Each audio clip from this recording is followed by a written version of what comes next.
राधे राधे भाइयों, कैसे हैं आप लोग। उम्मीद करते हैं बहुत अच्छे होंगे। तो मैं फिर से लेके आ गया हूं आप लोग के लिए मैथ का पार्ट नंबर 90। जो दोस्तों 89 नहीं देखें, एक बार ज़रूर जाइए, जाकर देखिए, बहुत मज़ा आने वाला है।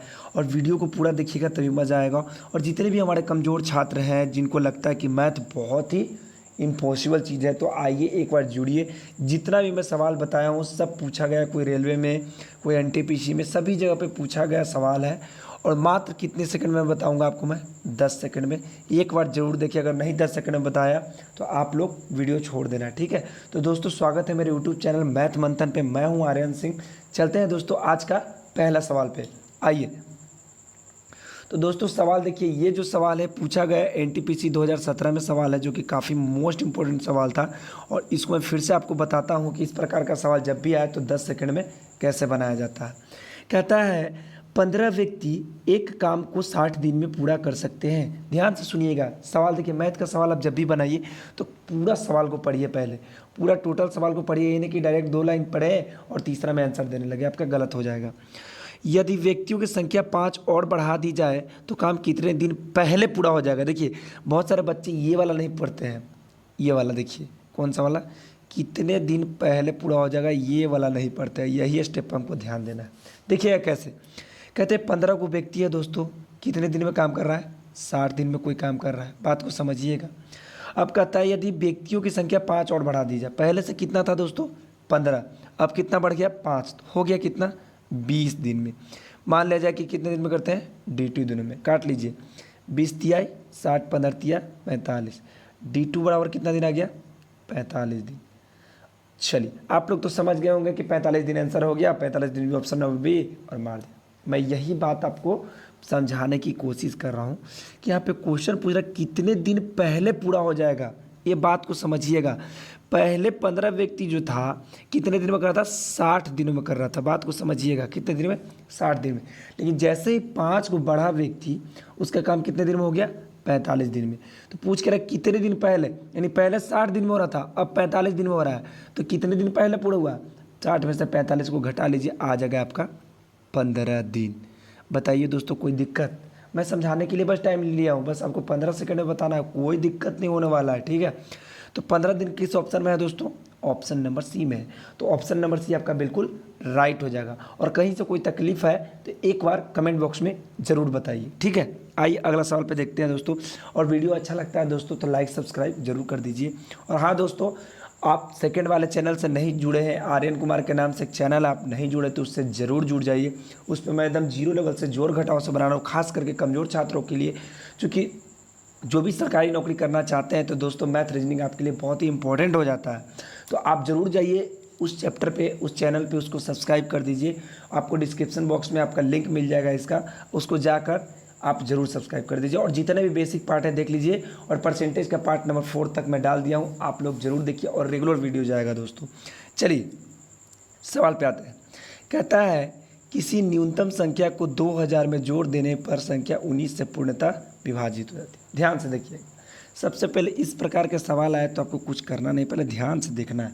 किस माफ कीजिएगा, किस न्यूनतम संख्या को, यानी कौन सा, ये 4 ऑप्शन है, इस कौन सा न्यूनतम इसमें संख्या है जिसमें हम 2000 में जोड़ देने पर 19 से विभाजित पूर्णतः हो जाएगा।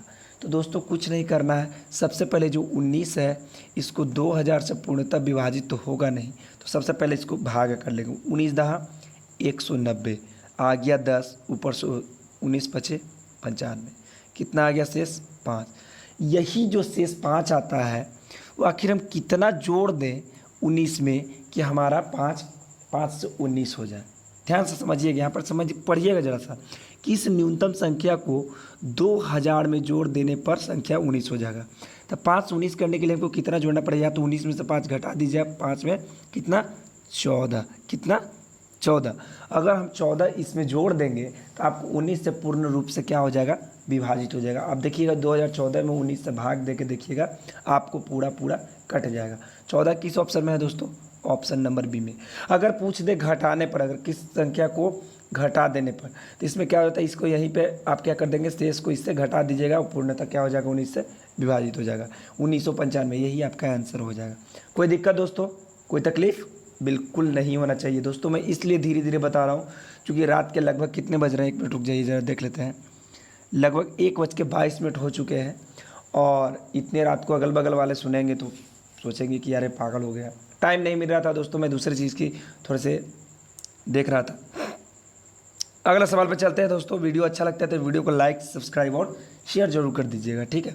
और लास्ट में दोस्तों, हाँ, मैं आपको एक होमवर्क के तौर पे सवाल दूंगा, उसको आपको बना के लाना, जो मैं पिछले पार्ट में आपको बता चुका हूँ। क्वेश्चन पढ़िएगा। एक वस्तु को 4% तथा 8% के लाभ में बेचने पर मिले विक्रय मूल्यों में 3 रुपये का अंतर है, तो दोनों विक्रय मूल्यों का अनुपात क्या होगा। यहाँ पे जैसे ही पूछ देगा दोनों विक्रय मूल्यों, तो आपका इसका समझ लीजिए कि सवाल में इसी बिना मतलब के 3 रुपये का अंतर दे ले। अगर जो पूछ दे कि 4% वाला का विक्रय मूल्य निकाला या 8% वाला के, तब जाके इसका वैल्यू रहेगा। इसीलिए सवाल में थोड़ा सा एक्स्ट्रा इसलिए जोड़ देता है ताकि जितने भी हमारे विद्यार्थी हैं उसमें फंसे और सवाल को छोड़ दे। तो दोस्तों ध्यान से पढ़िएगा, इस प्रकार के सवाल में फंसना नहीं है। कहता है एक वस्तु को 4% के लाभ पे बेचा है, तो 4% लाभ के मतलब उसका 104/100। बात को समझ रहा है, रेशियो पूछ रहा है। अब 8% के लाभ पे तो उसका 108/100, ठीक है। बस ये से ख़त्म हो गया, इसको कटा लीजिए। 4 से 26 चौक 74 से 27 चौका 78 से रेशियो में कितना आ गया, 26:27। यही आपका आंसर हो जाएगा, 26:27 किस ऑप्शन में, ऑप्शन नंबर सी। अगर जो पूछ देता 4 रेशियो वाला के, तो आप क्या करते, 1 रेशियो बराबर 3 रुपये, तो 26 रेशियो बराबर इसका रेशियो हो जाता 78 और इसका हो जाता 1 रेशियो बराबर 3, तो 27 रेशियो बराबर 81। ये हो जाता आपका क्या, 3 रुपये का अंतर। यानी जब पूछेगा अकेले अकेले, यहाँ पे पूछ रहा है दोनों विक्रय मूल्य, जब भी दोनों विक्रय मूल्य पूछे तो आपको ध्यान से देखना है दोस्तों कि किसका कौन पूछ रहा है सवाल, ठीक है। तो दोस्तों उम्मीद करते हैं आपको समझ में आ गया होगा, और कहीं से कोई तकलीफ़ है तो एक बार वीडियो में ज़रूर बता दीजिए, ठीक है। आइए अगला सवाल पे देखते हैं दोस्तों। देखिए ये जो सवाल है स्टार लगा लीजिएगा, और सभी सवाल जितने भी मैं सवाल बताया हूँ दोस्तों, एक बार यहाँ पे ध्यान से देखिएगा, सभी क्वेश्चन पूछे गए हैं, सभी क्वेश्चन किसी न किसी परीक्षा में पूछे गए हैं, ठीक है। तो मैं पूछा हुआ क्वेश्चन ही बताता हूँ, तो ध्यान से पढ़िएगा दोस्तों। ये मोस्ट इंपॉर्टेंट क्वेश्चन है, स्टार लगाने वाला क्वेश्चन है। पिता की वर्तमान उम्र पुत्र से तिगुनी है, क्या है, तिगुनी है, परंतु 15 वर्ष बाद पिता की आयु पुत्र की आयु से दोगुनी हो जाएगी, तो पुत्र की उम्र कितनी होगी। इस प्रकार के सवाल में आप XY नहीं मानिएगा, सीधा सीधा बोल रहा हूँ। आपको 5 से 6 मिनट लगाने की ज़रूरत बिल्कुल नहीं है, आपको मात्र 10 सेकंड में हम बोले चले, आपको प्रॉमिस किए तो बताएंगे। इसको कैसे बनाएंगे, तो बनाएंगे इसको ऑप्शन से। किससे, ऑप्शन से। कैसे, मान लीजिए पुत्र का आयु 15 वर्ष है, ठीक है। तो बताइए दोस्तों, पुत्र का वर्तमान आयु जो है, उम्र पुत्र से 3 पिता से तिगुनी है वर्तमान में। तो मान लीजिए पुत्र का वर्तमान आयु 15 वर्ष है, तो पिता की इससे तिगुनी है, तो ये कितना हो जाएगा, पिता हो जाएगा आपका 45 वर्ष के। कितना हो जाएगा, 45 वर्ष के। अब बताइए 15 वर्ष बाद पिता की आयु, यानी जब 15 वर्ष बाद पिता की उम्र जो है पुत्र की आयु से दुगनी हो जाएगी, तो पुत्र 15 वर्ष बाद कितना हो जाएगा, 15 वर्ष ये है वर्तमान में, 15 वर्ष बाद कितना हो जाएगा, 30 की। और 15 वर्ष इसको में जोड़ दीजिए, दोनों में जोड़ेंगे, 15 साल एक ही बार थोड़ा ना, 15 दोनों में जुड़ जाएगा, तो ये हो जाएगा 60 वर्ष। पूछ रहा है तो आयु से दोगुनी हो जाएगी, क्या जो पुत्र का आयु है, पिता की आयु है, क्या पुत्र से क्या है, दोगुनी है। जी हाँ, 30 का 2 गुना कितना होता है, 60 होता है। बिल्कुल सेटिस्फाइड हो गए हम लोग। तो इसका मतलब ये है कि क्या हो जाएगा, पुत्र की उम्र कितना है, 15 वर्ष है। तभी न जाके ये क्या हो जाएगा, पुत्र की उम्र जो है, पिता की उम्र जो है पुत्र से कितना हो जाएगा, दुगनी हो जाएगा। कितना वर्ष पुत्र की रहेगा वर्तमान में, तो 15 वर्ष। तो ऑप्शन नंबर ए आपका बिल्कुल राइट आंसर है। और कहीं से कोई तकलीफ है तो एक बार ज़रूर बताइएगा, ठीक है। आइए दोस्तों आगे बढ़ते हैं। और फिर से बोल रहा हूँ दोस्तों, आप बेसिक वाले चैनल से नहीं जुड़े हैं तो एक बार ज़रूर जुड़ जाइए, ठीक है। बहुत मेहनत कर रहा हूँ आप लोग के लिए, एक बार ज़रूर जुड़ जाइए, ठीक है।